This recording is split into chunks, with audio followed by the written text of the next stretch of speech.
We're looking at measures of variation in section 3.2 in the text.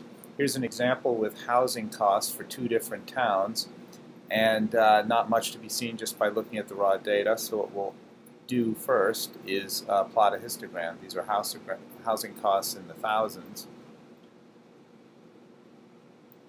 So here's a histogram, overlaid histogram of both towns.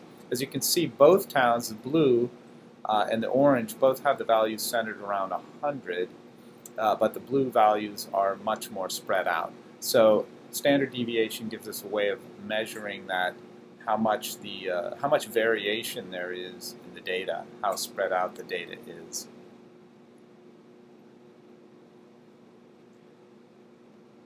Let's go and check out the summary data. So for both of these towns, Sunnytown and Shadytown, N is 100. So 100 house costs in each case. Both have around the same mean, about pretty close to 100, 98.3, 98.6. So pretty darn close to each other. And you can see this this number, the standard deviation, in the one case, Sunnytown, is a lot less than Shadytown. So this measure of variation is a lot less in the data that's less spread out. So this corresponds to the orange histogram with a standard deviation of 10 versus standard deviation of 50 for the blue town. So how do we compute these values? Well, it's very easy in the software, of course. Well, I'll show you a simple example we'll do by hand, and then I'll show you how to do it in Excel. Here we have a bunch of bowling scores, 10 of them. Now, the formula for standard deviation looks rather complicated, but it involves finding the mean and then doing some manipulations. So the formula is as follows. So we use S for the sample standard deviation. So what we do is we take the observations and we subtract off x bar. So this is a deviation from the mean. X bar is the mean. So this is a measure of how much our observation differs from the mean. Okay, well then we're going to square that. Well, the reason we square it is because we want negative contributions to also count and not be canceled by positive contributions. So if a score is 10 less, it's still 10 a distance away from the mean. So we really want the distance. Well, we square it, it makes it larger if it's bigger than 1, but we'll account for with a square root when we're done. So we take each of these and then we sum them all up.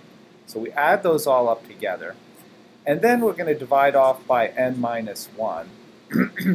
And there's a technical reason why it's n minus 1 and not n. So it looks like an average.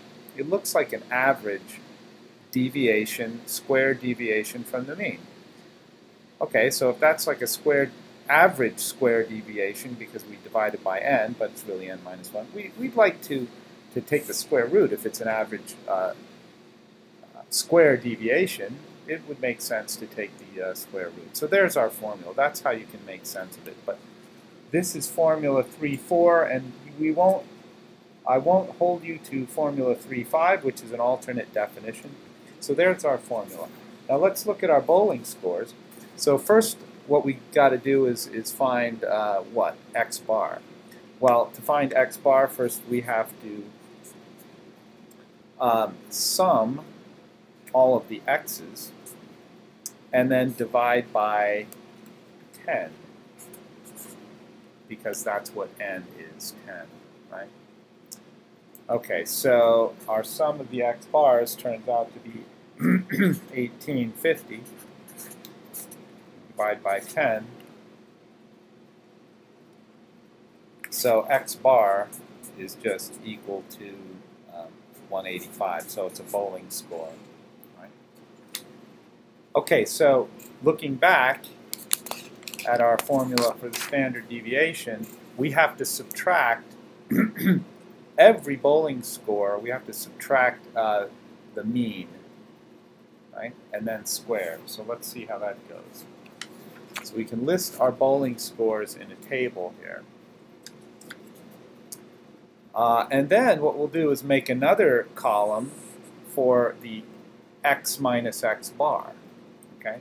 So you can see in the first case, 185 minus 180, x bar is 185. So we're just going to get 0 here. And so on and so forth. So we do this for each value. 5 is a negative 15, right? And so on and so forth. So once we get these values, what we're going to do is square each one. So that's going to give us our x minus x bar squared table. So in the first case, we're just going to get 0. Here we get 25 squared, or that's actually 625. It should be 625, right? And then when you square 2400, so you can see if you had a difference of, for example, minus 5, when you square it, you get 25. And then down here, when we had a difference of 5, we're also going to get 25. So the contribution of minus 5 and 5, they'll give us the same contribution in the square deviation, you might call this. Okay, so we do this for each value, and then we sum those up. We sum up those values here. And what I get here is 1600. So far, I'm getting 1600 for that part of the formula. So it looks like our standard deviation is the square root of 1600 over n minus 1, which is 9, right? Which turns out to be, we want to carry this to about 1 more than the data. Okay, 1 more decimal place. So this is kind of gives you an idea of the average deviation from the mean of these bowling scores. So for this bowler, whose average is 185, kind of like an average deviation would be 13.3, or about, so from 185, that would be 198.3. Or on the other side, we call that 1 standard deviation away. So 185 plus 13.3 is 198.3. That's 1 standard deviation. 1 standard deviation away. We could also do it the other way and look at 185 minus 13.3, which is 171.7. So that also represents 1 standard deviation from the mean.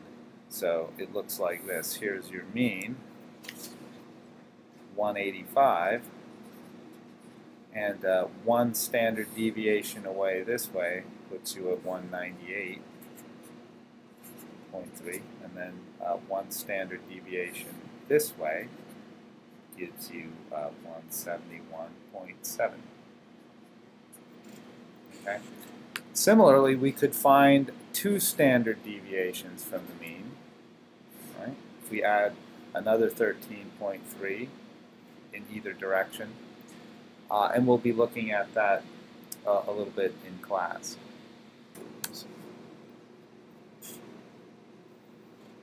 Okay, here we've entered those bowling scores in Excel, and I'll show you how to compute the standard deviations. Very simple. First thing we want to do is take the sum of all these numbers, and if you just highlight them, you can get the sum down here. So we already know the sum is 1850, but let's let Excel do that for us. If I type equals and then type in sum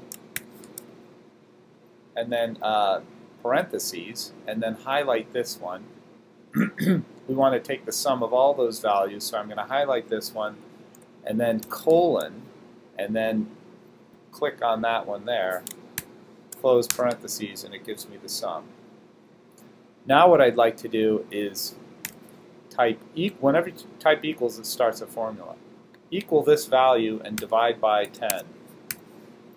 When I type equal and select a cell, it refers to the cell by the column and row number. So the column letter and row number. This is A14. Okay, so this cell here is column A14. Right? So now when I click on this cell, it tells me what the formula is, okay, where it comes from, what cells it's referring to. So my average is 185. All right, so now let's figure out what the deviations are. So what we want to do is take this value and subtract it from the mean. So we're going to type equals, highlight that value, and subtract 185. Okay, and we know we're going to get 0. Now here's the beauty of Excel. If I don't have to type that formula over and over, I'm just going to mouse over this cell until I get a little crosshairs on the right lower corner.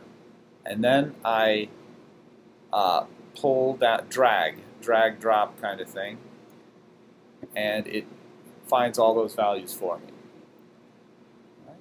The next thing we want to do is take the square of those values. So we're going to take equals that value and square. So we're going to raise it to the power using the caret key, squared. And then the same thing, highlight like that. Okay, so now we need the sum of those values. So we're going to say equals the sum, and we're going to take parentheses, and we're going to take that value, then colon, and then click on that value. Okay, that 0 is not supposed to be there. So 1600. Now what we need to do is divide by n minus 1 and take the square root. So I'm going to say this is equals the square root, SQRT. Now what we want to do is take this value and then divide by n minus 1, which is 9. Okay, and we get this standard deviation. So that's how we might find standard deviation in Excel.